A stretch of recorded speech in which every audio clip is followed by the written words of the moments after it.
call me Master Zen cause I'm a flicky bands. You see the stupid title, bro. No wasting time to get into it. After around 2 years on YouTube, it's just now crossed my mind that maybe making sweet, sweet love to Adobe After Effects is not the most viable business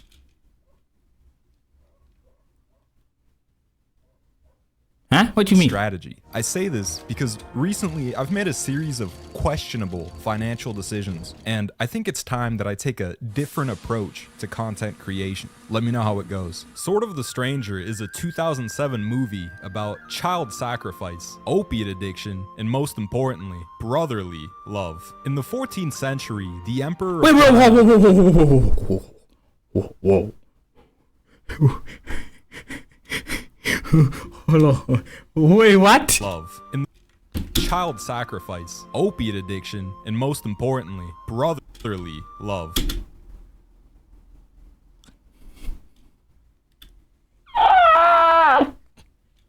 In the 14th century, the Emperor of China learns of a way to synthesize an immortality drug. With this knowledge, the only thing stopping him from dismantling the ancient Chinese pharmaceutical industry is that the process of making the medicine is incredibly stupid. This includes building a massive altar on a specific plot of Japanese land, and then during a small time window that happens once every century, separating an orphan from its blood. The non-consenting donor is this little guy, Kotaro, a boy whose life can be summed up as unfortunate. After having both of his parents die on him by the age of 6, Kotaro lives his life as a burden to society, stealing food from others and sleeping in abandoned buildings. A routine.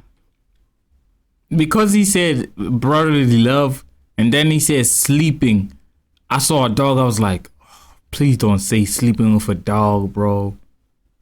I'm not going to explain. I'm not going to explain. You know what I'm trying. Oh my goodness. Not so different from anyone with a psych degree. He's at rock bottom even before the discovery that he's being hunted down by the CCP. Speaking of, something that I should probably mention is that the Emperor's plan to abduct Kotaro involves hiring a group of trained assassins. Well, sort of. See, they're not really the sneaky stab you in your sleep kind. They're how do I put this? They're functional junkies, constantly popping painkillers and maintaining a perpetual high to suppress some of the more restricting human characteristics like morality and emotion, which coincidentally makes them have a lot in common with the drive-by shooting build. This detachment comes at a cost, however. What goes up must come down, and when they come down, the withdrawals are horrific, transforming them from apathetic machines of war to the man stroking out in front of your local gas station, reinforcing the idea that once you start, don't stop. Rehabilitation is an admission of wrongdoing. Addiction isn't real. Either way, it's pretty clear that the malnourished 8-year-old isn't gonna be able to outrun the group of chemically enhanced super soldiers, so it's looking like there's a family reunion in Kotaro's future. That is, until he crosses paths with a homeless man carrying a sword. From this point, I guarantee— Please, bro, I hope the goofball was lying. Like he was just trying to make a joke talking about brotherly love.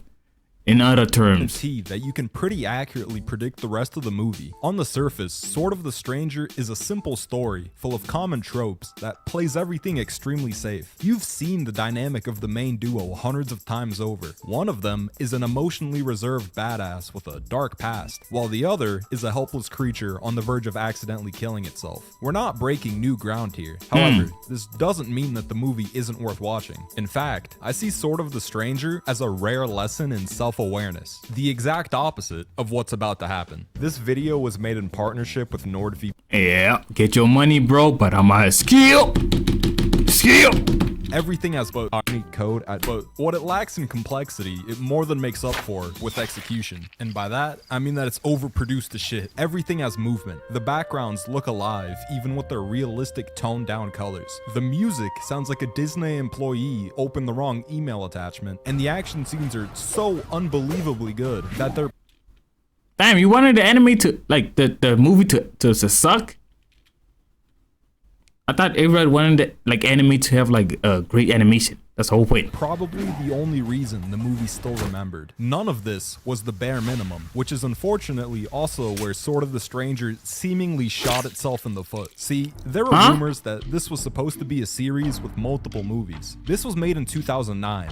There are not multiple movies. I say rumors because the only sources I could find were Reddit posts. Granted, I didn't look that hard, but luckily we're not strangers to factual errors here. Misinformation is the most fun part about being a YouTuber. If you think about it though, the Redditors might be onto something, considering that the average anime consumer is either prepubescent or attracted to them. You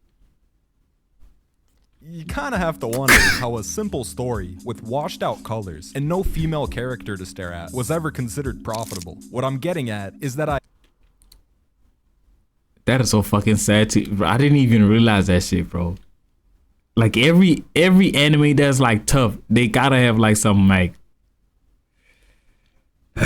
I genuinely don't understand how this movie was made, but I'm glad it was, because it makes heavy use of something that you don't really see in anime too often. What? Subtlety. Due to its predictability, the movie has to hit the ground running and keep the pace, or else it risks becoming mind-numbingly boring. And what this translates into is tiny details appearing and disappearing in the blink of an eye. Money might have been wasted, but your time isn't. For example, in one of the scenes, the characters are fighting out in the cold, and if you pay attention, you'll notice that one of them is desperately trying to make sure his sword doesn't break. Now, the way this is shown is that mid-fight, he casually walks next to a fire, or exhales onto the blade. He doesn't go into a 10-minute monologue about how steel gets brittle in the cold. There's no time for that. There's a very real chance that somebody completely misses this while watching. When things happen, they aren't always the center of attention, which gives off the impression that the movie doesn't think you're stupid. As a side effect, this also makes it incredibly rewatchable. This time around, I noticed something about our parentally challenged friend. Kotaro's character is actually pretty subversive due to his situation. You would expect the kid to be someone you empathize with, maybe even pity, an easy emotional hook that latches onto you. Here, this is not the case. He is easily the most dislikable character in the entire movie. See, just like Naruto. as an orphan, he's fully aware that the only people who are gonna be nice to him are traffickers, so he's apprehensive when it comes to trusting the mysterious swordsman, which is completely understandable. However, since you already know that inevitably they're gonna get close, it feels like for half the runtime he's actively fighting the plot, which makes him come off as annoying. Luckily, you don't really have to pay attention to him, as there are multiple ways to engage with the movie. You can either try to piece together a deeper meaning symbolically by playing around with what limited information you are given, or you can do what I did and just think of the plot as nothing but a string that connects you from fight scene to fight scene, and zone out while the director that worked on this, and this visually stimulates you. And either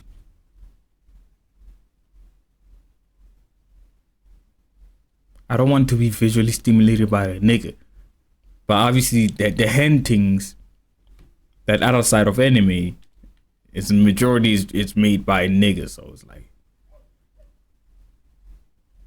either way, it's still a pretty enjoyable experience, unless you speak Mandarin. It's not in English. Well, yeah. Oh yeah, before I disappear again for somewhere between 3 weeks to 6 months, I have a Patreon now. 2024 marks the beginning of the e-begging arc. Your money will not be going to a good cause. Hey man, that's how I'm trying to be, bro. I'm not finna, like, that's the only reason why I come, like, how do I put this? I don't care about the views that I get a little bit or money, because I be cursing like a motherfucker, bro. I don't care. I'm not trying to grow a community, or like, I don't want the wrong people to subscribe to my channel. But hey man, talking too much doesn't matter, bro. I'm gonna see you in this video, bro. Call me Master Zen, cause I'm a flick these bands.